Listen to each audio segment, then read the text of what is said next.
you, aside from making a documentary about a guy and his story, were on tour with a rock band while they were doing the rocking and the touring. That must have been an unbelievable experience.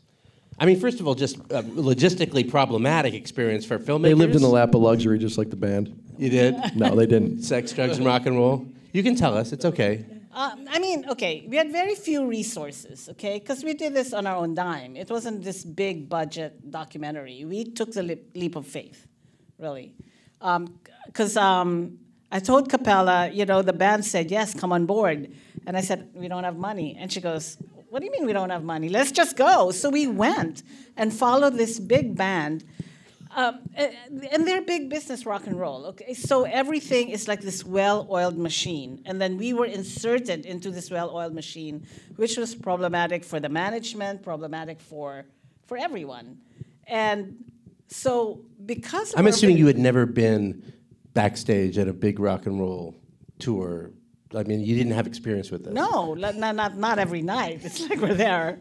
No, I mean certainly also, you had bought a ticket to see a show, but you had never been there. Yeah. Nah. And also, they were not. Okay, this was the biggest surprise to me.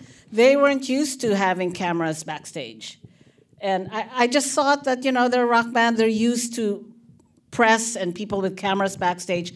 They were so not used to it.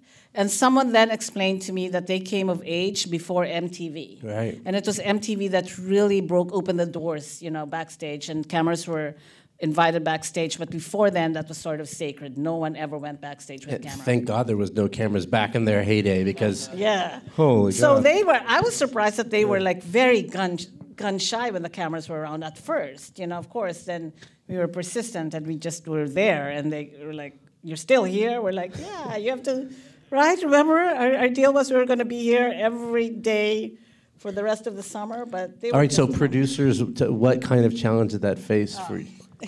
The whole summer was just crazy.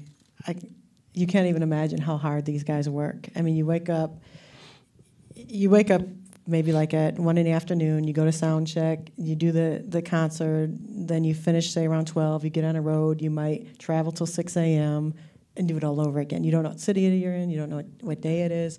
And we were on our own dime, like she said. So it was Ramona, myself, 2 camera, and a sound, with all our gear, all our luggage packed in a minivan, like just driving through the night following these big tour buses. Wow. And so, you know, they had showered and was sleeping. And sometimes we would check into the same hotels. Like if they were at the Four Seasons and they might have a day off, then we would have to be at the Four Seasons, so we would more likely be able to follow around with cameras. But if it was just a one-nighter and they went to the Four Seasons, we would go to Motel 6.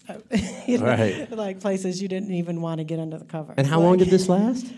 Forever. I don't know, months. You guys have got to know each other very, very well. It's like your health deteriorate. I don't know how they do it.